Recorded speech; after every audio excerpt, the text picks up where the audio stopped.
Hello there, and welcome to my fortress tour for SANDWALLS The Armored Heart. This is going to be, for one, a little bit of a tour of what I did here, and also a summary of the events of the first season of the Banner of Shadows saga, which this fortress is a part of.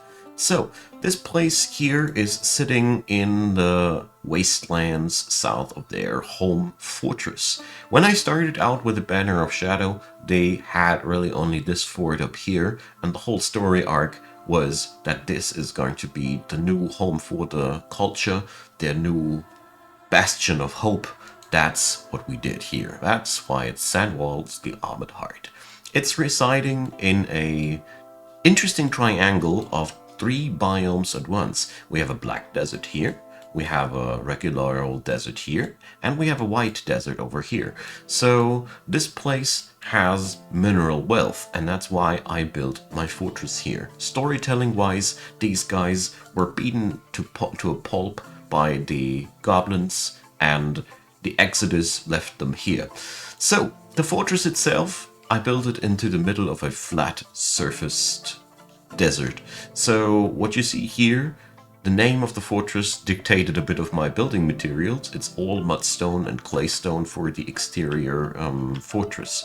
We have up here basically our guard towers with the airlock system that can be opened and closed from the barracks. These guys are grizzled and legendary defenders of the fort, ready to strike anything down that comes too close. The road system itself leads north to our hometown. Oh, hi there. You weren't invited. So let's pause the game so it doesn't make any shenanigans. North to our hometown, east to a fortress that might one day be, and south to the humans, which turned out to be worthy allies. The fort itself, well, it goes upstairs and it has a rejuvenating structure. As you see, it's growing slimmer and slimmer the higher we go. So the floor is here. We have down here bedrooms for the soldiers, the tavern for the foreigners, the big dining hall, and the Rangers Guild with lots of specimen from the local wildlife. When we go upstairs, we find up here this entire level is dedicated to the archers, which keep this place safe. There is a professional squadron stationed here, ready to strike down anybody who's foolish enough to enter the fort. Mind you also that we can lock off these guys here so they can't go downstairs into the vicinity of the enemy. If we'd be locking down here the bridges, they can't run stupidly into melee like crossbow dwarfs often do. Anyways, here we have the apartments for these jolly fellas, because I mean they are supposed to live down here. Ammo stockpiles, training halls, and upstairs we have the library of SANDWALLS, divided into several rooms, providing ample knowledge for the future. So far, it has only one book written about the mountain home. I really liked this one because it concerns the fortress SANDWALLS the Armored Heart, and the writing overflows with sadness, yet it is full of force. I think this one sentence given by RNG to us summarizes the story of these guys so darn well that I was really happy about it, but I guess the author needs some training.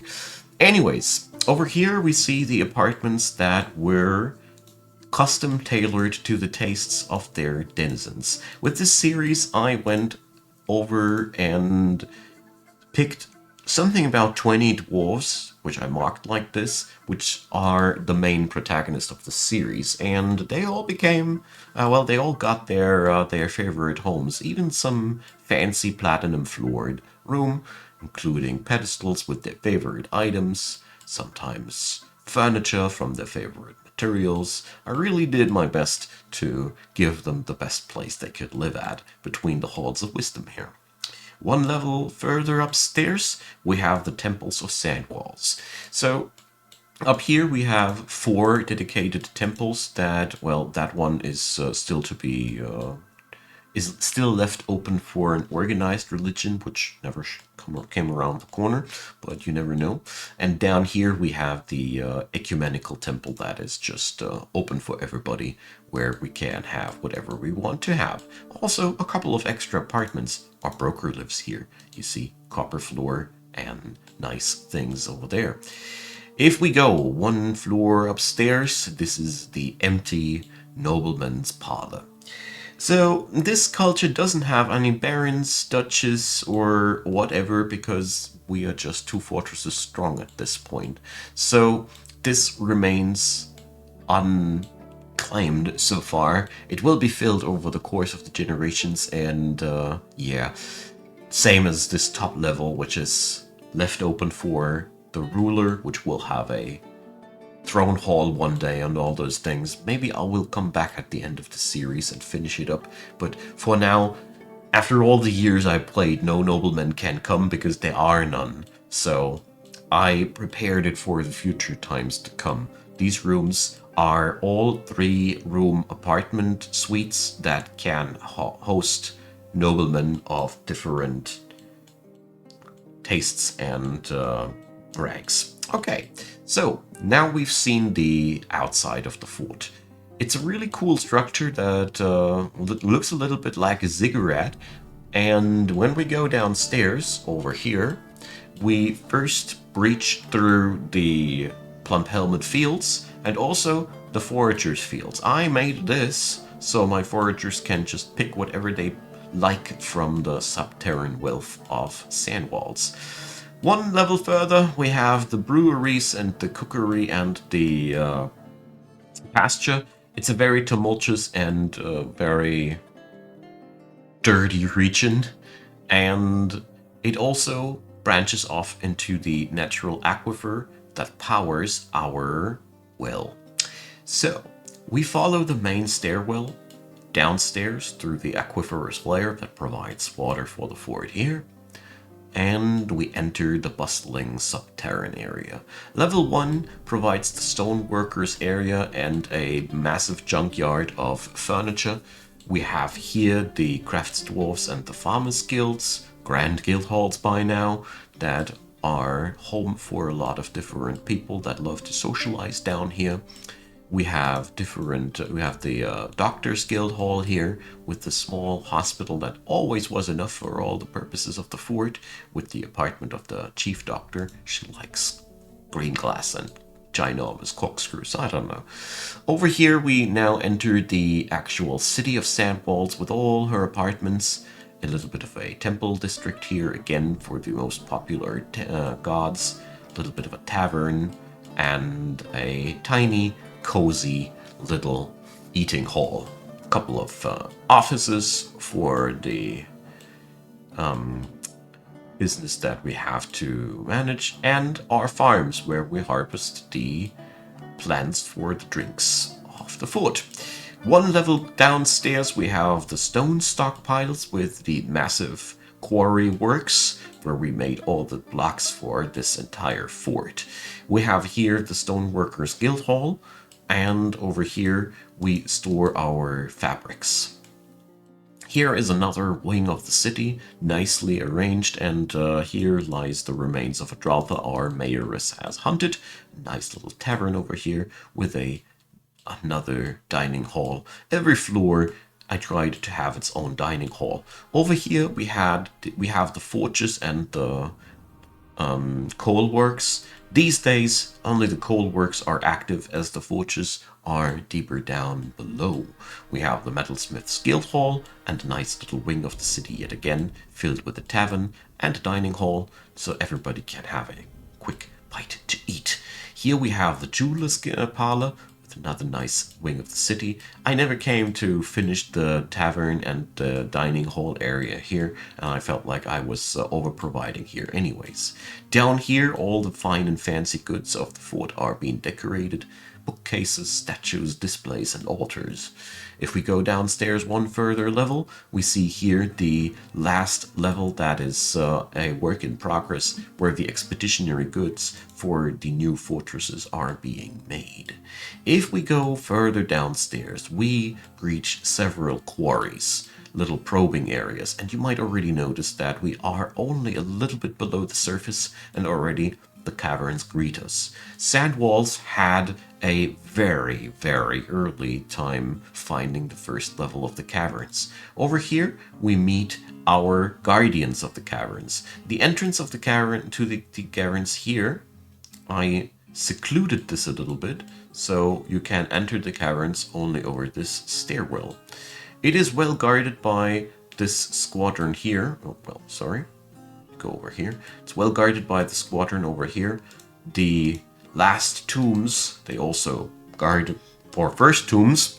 That's just been a coincidence. Another squadron of grizzled veterans, and they also have friends among the humans, which I said we are allied with these, therefore there are also humans in our roster. Even Gorax, he's even part of the main protagonist's core.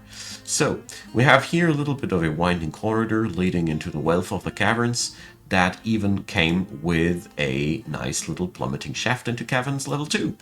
This place is ridden by Olm people. We had so many of these that these days I don't even step outside anymore because they tend to drown dwarven people. So we only go here if we need wood that the saguaro forests on the surface doesn't provide.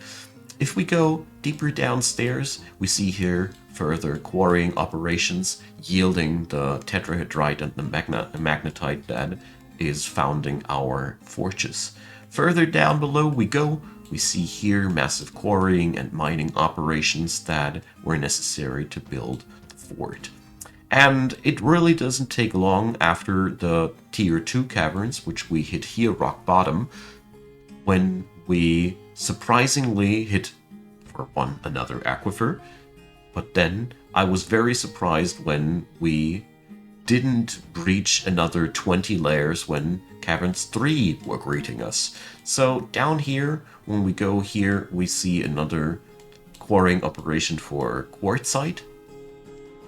And then I went a little bit deeper, and then we all of a sudden already hit the lava sea, where my beautiful little magma workshop is residing. Here we have all the smelters and forges these days. Our steel industry is working here. We have sand, all the things that you would want to have.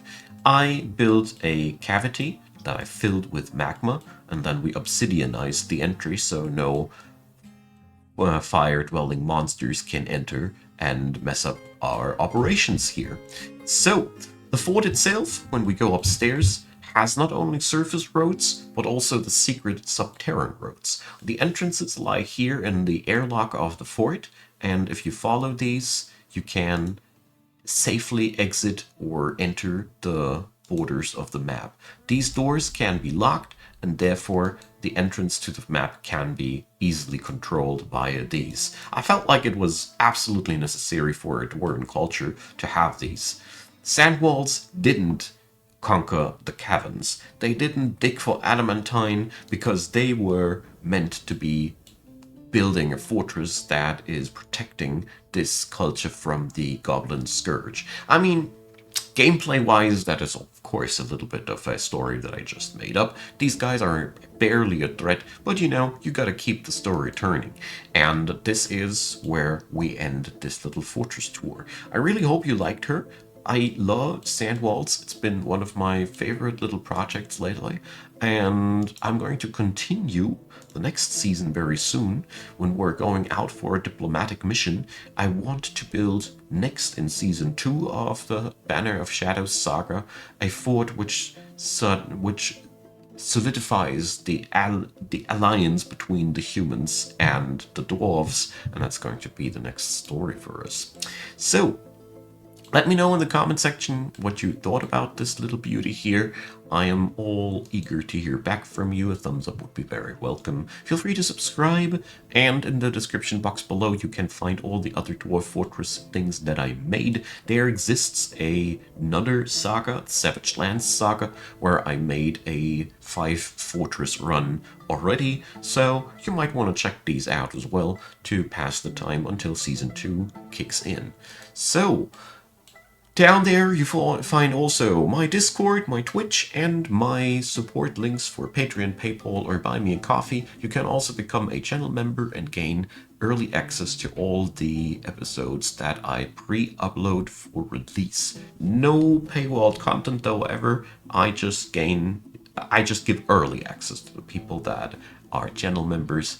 There's always going to be all my content freely available because that's what I believe in. Now, thanks for being around. I hope you enjoyed, and I hope you will check out my other Dwarf Fortress stuff as well, and see you around next time.